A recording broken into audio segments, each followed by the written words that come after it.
मधले झाड काय कामाचे रे आढाव, हे काय कामाचे आढाव झाड, याच्यासाठी तू हे दात पडे ना. फुल्लीतलं झाड बारीक बी असू द्या पण खत असतंय, फुल्लीतलं झाड बारक बी असू द्या तरी त्याला फवारा असतोय, फुल्लीतलं झाड बारक बी असू द्या त्याला खुरपण असतंय. आणि आढावाची दया केली की दाथड पडत येत. आढावाला किंमतच नाही. हा, तसं संप्रदायात आचरणशील लोकांना किंमत आहे, आढावायला किंमत नाही. कुठं उगते बेसरामाई सारखे, त्याला कुठं किंमत असती का. आणि आढावायच्या नादी लागणारे नंबर 1चे बेश्रम, ते पण नंबर 1चे बेश्रम असते. सात्विकाच्या मुखातून हरिकथा त्याच्या मुखातून ऐकायची, तो वैष्णव असला पाहिजे, वारकरी असला पाहिजे, पंढरीची वारी करणारा असला पाहिजे. हो, मस्त पाकिट घेतून पैठणच्या वारीला पण येत नाही. त्या दिवशी श्राद्धाचं कीर्तन आणतो. यम तुला किती हानीन सुंबळ्या, इतकी जागा ठोचा नाही लाल करायची. पाकिट घेऊ घेऊ कीर्तन करतून षष्टीच्या दिवशी इकडं एक म्हातारी मेलीन, आज तुम्ही मोक्षाला जाईन. म्हातारी म्हणली तू ह्यामुळेच मी नरकाला जाणार. मी जाणार होते मोक्षाला पण पान छटा, तू षष्टीच्या दिवशी मोहश्राद्ध घालायला, तू ह्या पापामुळे मी नरकाला जाणार. दोघाशी पतन सारिखेची केले पापजीने दिले अनुमोदन, दोघाशी पतन सारिखे. मला अडचणीत हात घाला वाटत नाही, इचून घेते. सोपं सोपं बोलायचं कशाला. मन ब्रह्मन मायान. हो, काल खाल्लेल्या भाजीचा मेळ लागन ब्रह्म सांगायला. विठाला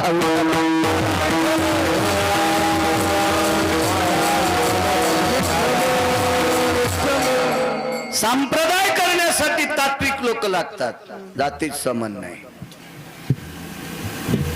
वेशावतीबाई, वेशा नाव महानंदा. महाराज तत्वानं वागणाऱ्या लोकांकडे पंढरपुरातला मालक, काशीतले मालक वाकले. खाटीक कोणाला म्हणते? मुसलमानाला. मुसलमानातला खाटीक कोण? जो मांस कापतो, खाटखुट करतो, त्याला खाटीक म्हणतात. बर ठीक आहे, तुम्ही जरा देवाला पाणी घालता घालता खाटीक म्हणला इकडे या, तर बोलतान का त्याला? मानतात तुम्ही खाटकाला? नाही. पण पंढरपुरातला मालक खाटकालाच मास शिकू लागला. सजन कसाया इकू लागे मास, माळ्या सावत्याशी खुर्द. डॉक्टर साहेब तो खाटीक होता पण इमानदार होता. त्याचं तत्व काय? काय किलो आहे? एवढ्या किलो आहे. हे घ्या पैसे, टाक पैसे. खाटीक म्हणायचा किती? 2 किलो. 2 किलोचे पैसे दिले का? हो. मग घ्या तुमच्या हाताने मोजून. ते नालायक 3 किलो नेत होतो. यार इमानदार. पंढरपुरातल्या मालकाच्या लक्षात आलं खाटीक आहे पण इमानदारी रे, हे माणसं याला मारतील. देवाने विचार केला, मोजायला बसावं तर मला श्रुती मानणार नाही, मला संत येड्यात काढतील. म्हणजे त्याच्या तराजूतलं जे माप होतं का, तो मापच देव झाला. माप देव झाला. ज्यानं जितके पैसे दिले तेवढंच वजन होत होतं. आणि ज्यानं जास्त पैसे दिले की पुन्हा दगड फुगत होता. म्हणजे बघा, सज्जन माणसाचा संसार खाटकाचा पण मातीत जाऊ देत नाही. पण काय पासा पाहिजे? तो सज्जन पाहिजे. त्याला सुद्धा मातीत जाऊ दिलं नाही. इतका कृपाळू पंढरपुरातला मालक, एवढा कृपाळू, एवढा तो जात बघत नाही. त्याचं फक्त वागणं पाहतो, वागणं. उत्तम कुळी जन्म आणि क्रियामंगळ. उत्तम कुळात जन्म झालाय आणि वागतू वाईट, बुडविले कुळ उभं येता. अख्ख्या कुळाला मातीत घातलं त्या बडव्यानं. विठाला विठाला.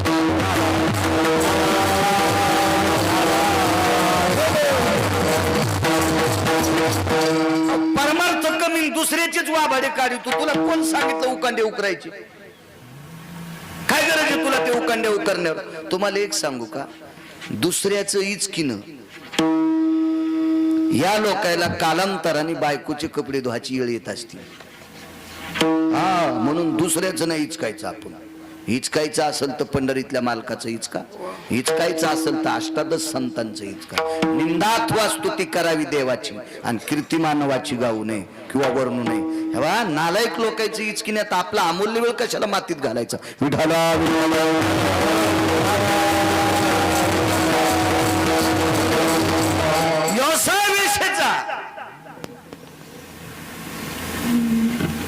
संशयित शिवरात्रीचा पर्व काळ याच्याकरता तो प्रसंग इकून जुळवतोय. आपण जो पर्व काळ असतो त्या पर्व काळावर बोललं पाहिजे. वारी आली की कीर्तनकारानं श्राद्धाचं कीर्तन जरी केलं तर 5 मिनिटं वारीवर बोलायचं. वारीवर बोलायचं. रामनवमी असेल, महाशिवरात्री असेल, असे काही सण असतात, संतांचे उत्सव असतात, संतांचे समाधी सोहळे असतात. या उत्सवाच्या प्रकरणात 5-5 मिनिटं 15 दिवस त्याच्यावर बोललं पाहिजे. त्या कीर्तनकाराला वारकरी संप्रदायातला कीर्तनकार समय जाना असा शास्त्राचा पुरावा आहे. नितांत आहे. चला, वारांगण आहे, वेश आहे. नियम काय होता सांगू? ज्या पुरुषाला रात्र दिली त्याच पुरुषाला रात्र असायची. जगात एक पोतभर घेऊन जरी सोनं घेऊन आला तर त्याच्यासाठी ती म्हणायची, तो माझा कामुक म्हणून त्याला स्वीकारलंय. आता तू एक पोतभर जरी सोनं आणलंस तर आजची रात्र तुला भाऊच समजील, आजची रात्र तुला बाप समजील, आजची रात्र तुम्हाला पोटचं पोरग समजील. या तत्वावर आरूढ असलेली वेश्यावती. या तत्वावर आरूढ. एक नियम ऐका, पुढचा नियम ऐका. 15-16 नियम होते तिचे, हे सगळे सांगत नाहीत. डॉक्टर साहेब सगळ्या गोळ्या एकखट्या घेतल्यावर रिॲक्शन येत असते. आता तुम्ही प्रत्यक्ष डॉक्टर येत, आता पुन्हा सांगायचंच काम नाही.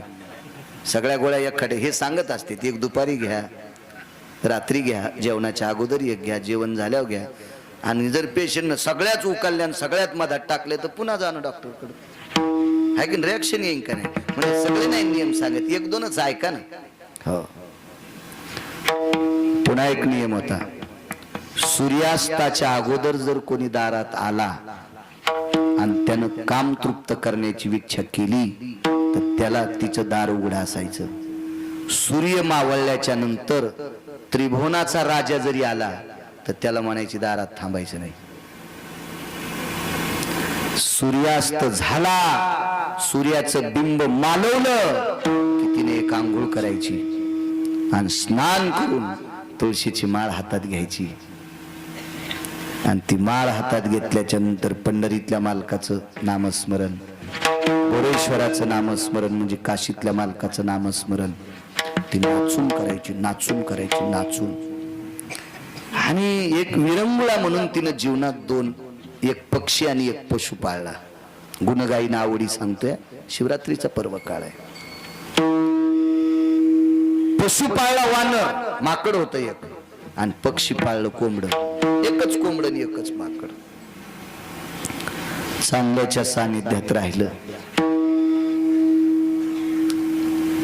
त्याचं बरं होत असत. महाराज पंजाब भाऊ हजारो एकरवाले माणसं मेले. कितीक लोकांनी त्याला ध्यानात ठेवले, कितीक लोकांनी ध्यानात ठेवले. का? हे चांगल्याच्या सानिध्यात राहत नव्हते म्हणून ध्यानात नाही. वाघ्या नावाचं कुत्र छत्रपतींच्या सानिध्यात राहिलं.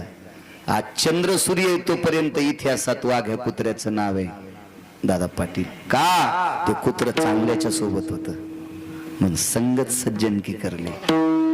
याच्याकरता चांगल्याच्या सोबत राहिले की त्याचं नाव वाढत असतं, नाव वाढत आहे. महाराज वारकरी संप्रदायामध्ये चातुर्मासी महाराजांच्या आश्रमावर कुत्र होतं पंढरपूरला. महाराजांचं नाव चातुर्मासी महाराज. त्यांच्या आश्रमावर कुत्र होतं. आणि एकादशीचा वाद झाला. एका पंचांगण टाकली उद्याची, एका पंचांगण टाकली परवाच्या दिवशी. धरावा कोण आहे? जे एकादशी धसते त्या वारकऱ्याला संभ्रम, उद्याची धारावची का परवाची धरायची. सगळ्यांनी निर्णय केला, म्हणले चला पंढरपूरला चातुर्मासी महाराज आहेत, आपण त्याला विचारू. तर ते काही घरी नव्हते, गेले असतील कुठं कार्यक्रमाला, फोन घेऊन नव्हते तवा. तर त्याच्या शिष्याने विचारलं काय का? शिष्य नाही, आश्रम झाडणारा सेवक होता. आश्रम झाडायचा काय काम आहे? काय नाही म्हणले, आम्हाला एकादशीचा वाद आहे, उद्याची धराव का परवा. आणि मग आमच्या मालकाकडे कसं काय? म्हणले चातुर्मासी महाराजांनी सांगितलं उद्याची तर उद्याची, ते म्हणले परवाची तर परवाची, आणि ते म्हणले पंचांग सोडून तिसरी धरा तरी आम्ही तिला मानू. मग ते म्हणले आमच्या महाराजावर तुमचा विश्वास आहे ना? मग आमचे महाराज कॅलेंडर पाहत नाहीत, आमचे महाराज कोणाचं पंचांग पाहत नाहीत, आमचे महाराज त्याचं कुत्र ज्या दिवशी भाकर खात नाही त्या दिवशी एकादशी धरते. कल्पना करा, चातुर्मासी महाराजाचं कुत्र जर पंचांगातला वाद मिटित असेल, कुत्र जर इतकं ज्ञानी असेल, तर हे कुत्र ज्याच्या संगतीत राहिलं ते किती ज्ञानी असतील विचार करा. संगतीत चांगल्याच्या राहिलं की कामच होत असतं. तुम्ही कधी लक्षात ठेवा. कधी ज्या विहिरीला चांगलं पाणी आहे का, त्या विहिरीच्या बांधावर एरंडाईनं उगायचं. ऊसाला पाणी दिलं की एरंडाला ओघळा आपण मग त्याच आला.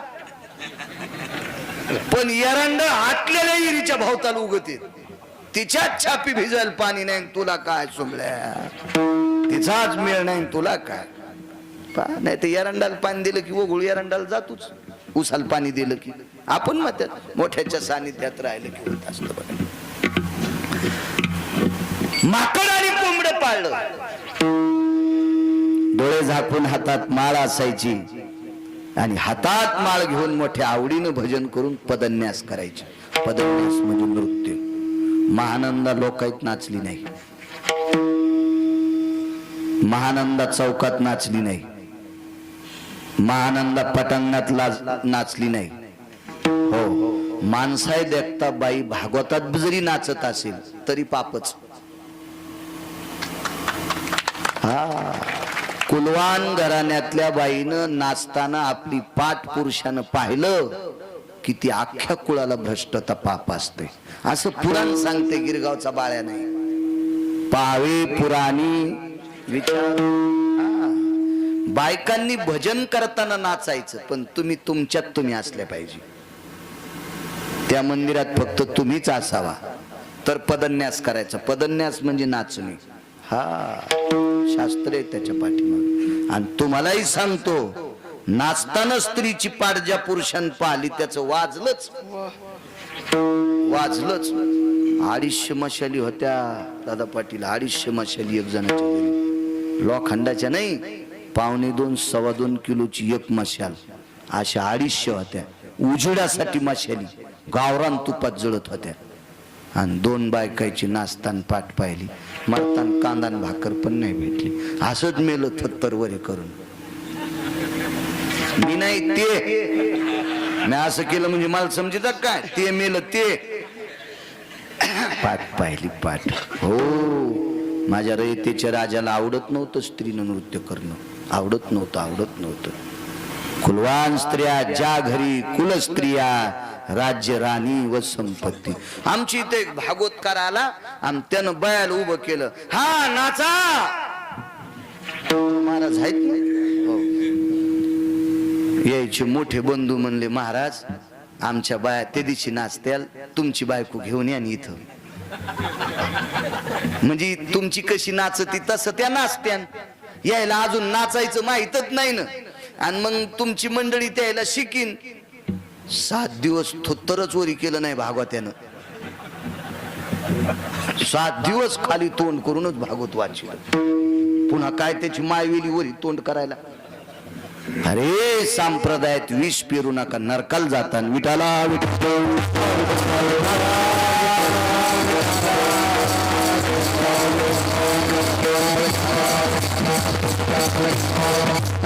मावल्या म्हणत्या, मेला काय आमच्या मुळावर आला माय, आम्हाला भजन करू दे ना. डोक्यातलं काढून टाका. तुम्ही एका मंदिरावर कब्जा करा आणि त्या मंदिरावर माणूस आला की रूमनेरच आणायचा. तुम्ही तुमच्यात तिथं हरिपाठ तुम्हीच, काकडा तुम्हीच, गाथा तुम्हीच, ज्ञानेश्वरी तुम्हीच. इतका नियम सांभाळल्यावर जर पंढरपुरातल्या मालकांनी तुम्हाला नाही किंमत दिली तर त्या पापाने गिरगावच्या बाळ्याला नरकात टाका. आरशासारखं पारदर्शी परमार्थ करावं लागेल. देखाव नाही करायचं. माझ्या माहिती काय महादेवाला बेल वाहतीन, ढवळे फुलं वाहती. एका बाबांनी सांगितलं तेव्हापासून, बापा पाया पडू देणत माणसाला, कोरडाच होऊ देणत, त्याला सर्दी होणी म्हणजे बरी. त्याला सर्दी होणी म्हणजे बरी. बाबा आमच्या शेजारणीनं पांढऱ्या फुलाचं झाड लावलं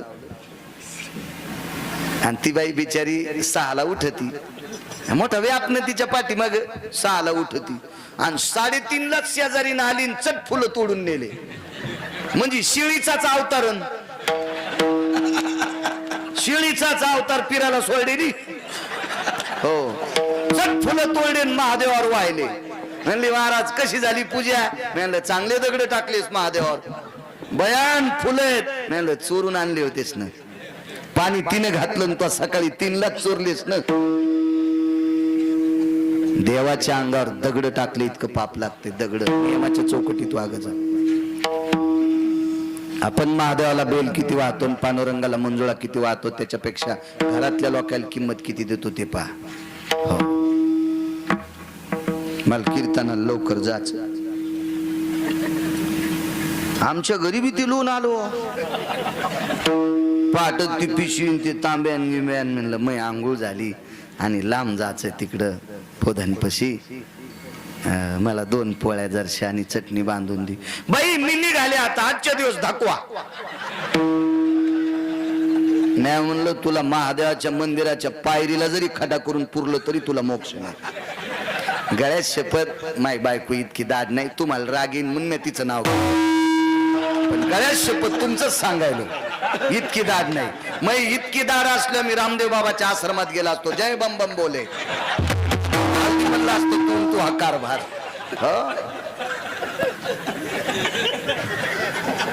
कशाला संसार करायचा येडपट असल्यावर? कर्कसे संगती दुःख उदंड पजे. आम्ही एकदा घोडी घेतली. घोडीच ना द्या यायला माहिती सगळं. घोडी बाबाला बी माहिती. घोडी घेतली 4 पायाची.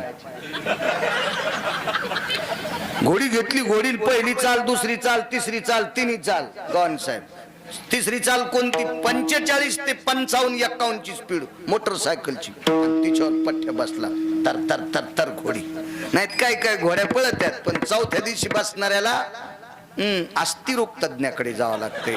3 नंबरचा मनका गायब, 7व्या नंबरचा मनका बुश झाला.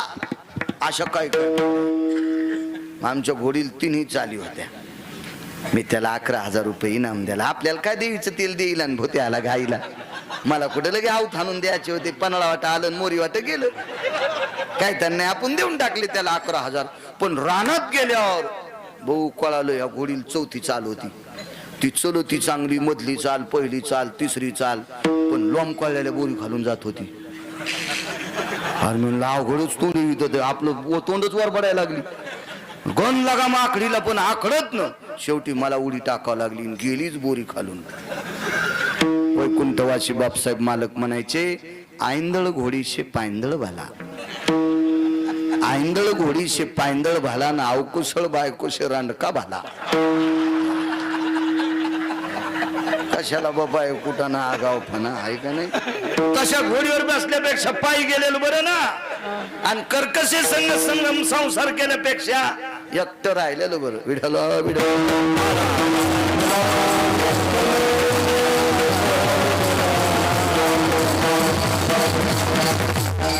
सात्विक पदार्थ असावा. माणसं बी काय कळलंय पागल, लोय पागल. देवाच्या पुढून जाताना ऑटोवाला आपण रोजचं दर्शन करून बाहेर जातो. आता दर्शन करून बाहेर जायचं म्हणलं ऑटोवाला पटकन या म्हणला आणि बिडी हातात. बरं बिडी टाकून द्यावा तर अर्धी राहिली. बुट काढून पाय पडावतं ते गडबड करायले. नुसत्या टाचावरी केल्या आणि बिडी मागून धरली. जय मारुती राय. मी तिथंच होतो. त्याला माहितच नाही गिरगावचा बाळ्या किती रगिले. मी म्हणलं सुमळ्या तू पंजे बुटात ठुले टाचावरी काढ्या. यानं रावणाचे पाय मांड्यापासून हाणले तरी खाली. तू हे पाय हाणायला त्याला किती ताकद लागन. आणि तो माग बिडी धरली. त्यानं रावणाच्या दाढी मिशा दुपारा जाळल्या. त्या बिडीनं तू धोतर मागून पेटन मागून. तुम्ही कोणते धडेत बायल म्हणल्यावर चांगले हसू लागले. आणि तुम्ही तर जिथे पिराला कापायच्या कामी येते.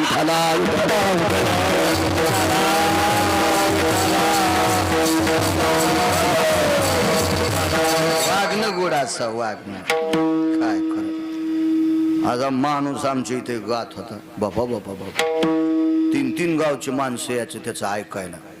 पण चालू भजनात तंबाखू घोंगडीच्या खाली टाकीत होता. सकाळी घोंगडी इचकिली की तिला सरी डागच. आणि ती घोंगडी एका बाईची म्हणली, महाराज बाळू घोंगडी नेली असे डाग कस काय केलेच रे? मी म्हणलं तुम्ही काय गायक होता बापा, जिल्ह्यात भेटायचा नाही म्हणलं. मग त्यानं नालायकपणा केला त्याच्यामुळे डाग होईल. आणि ते तंबाखू खातो काय मुडदा खाना खराब होऊ त्याचा. 2 मिनिटातच विरोधात गेली. का अवगुण कळाला की किंमत नाही. गाय आणली, गाय पाहाला मसड पाहाला सारे लोक आले. काय मसड काय मसड काय मसड, एवढी मोठी कास धार काढू देत होती. आणि आखरीचं कप भर दूध काढायचं की लाथ हाणून मालकाचे दात पाडीत होती. बाबा बाजार याच्या आधीच रोडवर इकली. जी मसड मालकाचे दात पाडी ती मसड कशाला ठेवायची. कळवा बांधला तरी इतकी उडी हाणायची, पत्रच भांगाव पाडायची. हो काय करायचं आहे खोडीलपणा. मला सांगा, इतक्या बावनेनं भजन केलं आणि गाथा वाचिला ज्ञानेश्वरी वाचिली तर बावने होत. तुम्हाला पैठणच्या तळ्यातल्या माशा पण खाणार नाहीत, भाडव्या होत. विढाला विढाला